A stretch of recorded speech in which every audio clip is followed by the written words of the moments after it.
Today we want to talk a little bit about your water heater and what you need to do and how do we know that it's working?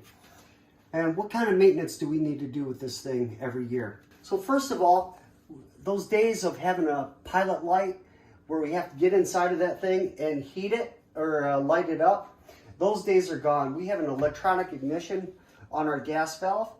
And what temperature do we like to keep it at? Well, if you take a look at down here, we have hot, and then we have very hot. Hot is right about 110 degrees. A is about 120. B is 130, 140, 150, and 160. And we like to keep things right about in the A position. That's usually a pretty good shower. Now, once a year, what we need to do is we need to hook a hose up to our valve here, and we need to flush all the sediment out of the bottom of the water heater. Another thing that we need to do is we need to make sure that the area around the water heater is clean, because underneath the water heater is a one-way screen that allows air to go one way and not the other way.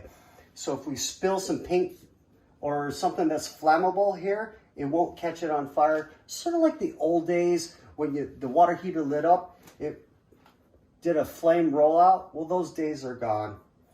Another thing that a lot of people ask is, how come my water heater smells like rotten eggs?